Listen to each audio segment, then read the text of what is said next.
It's not just the answers, not just the quotes. It's life in the margins. It's time for CluffsNotes. All right, welcome back to episode 28, and I'm calling this episode Thinking Across Time. Sometimes I ask myself, what do I want to pass on? It's not just these stories, it's not just memories. What are things that are useful? What are things that I wish I had more of? And one of the things I've come to realize over the years is this, is I don't think best alone. And I don't think best in the heat of the moment.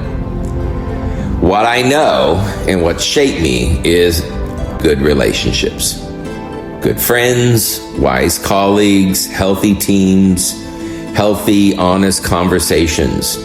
When I have people that I can process life with, complexity does not seem that heavy.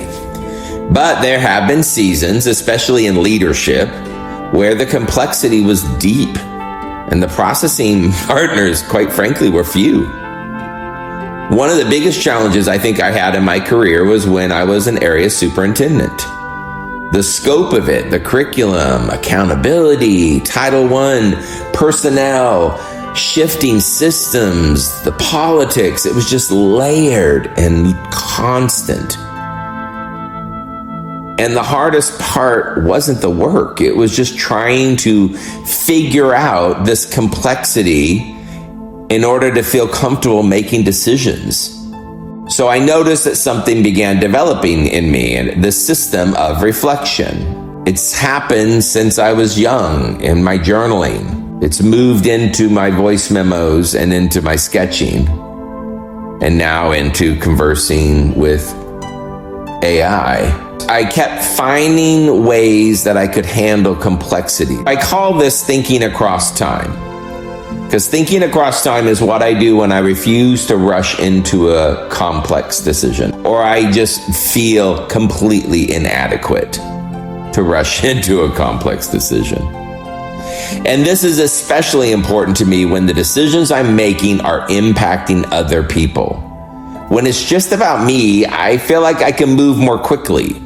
But when I have decisions that will affect teachers, that will affect my leaders, that will affect families or students or community, I need more than just a quick answer. I have to have time.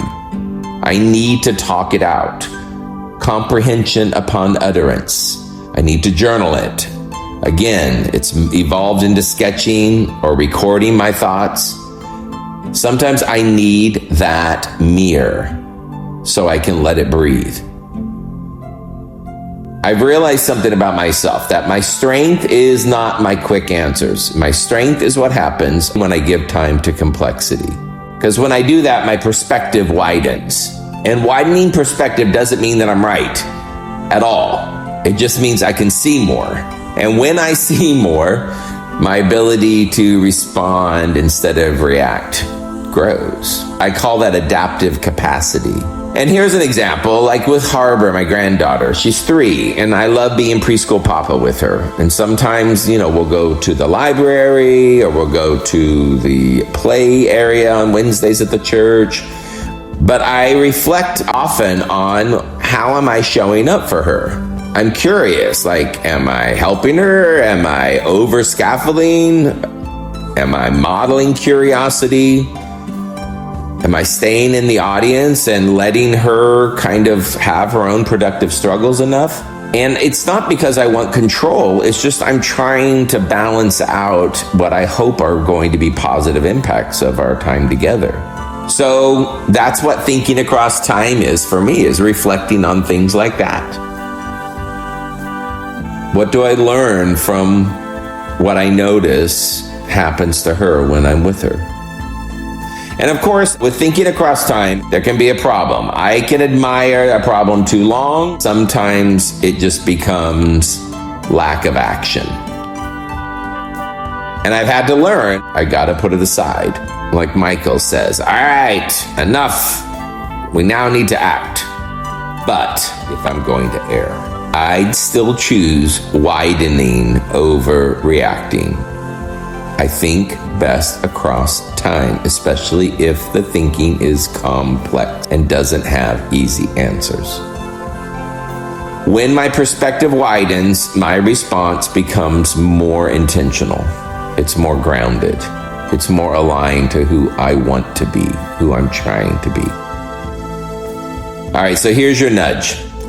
What's one question in your life right now that feels urgent?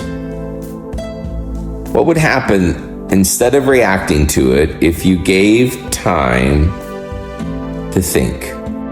Not to eliminate your ambiguity, but just to coexist with it. How do you widen your perspective?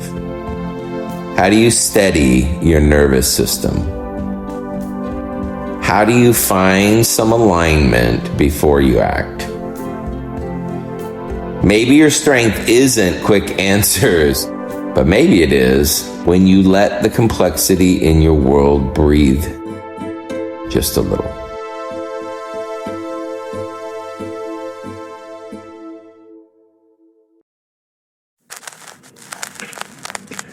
Another reel for the shelf.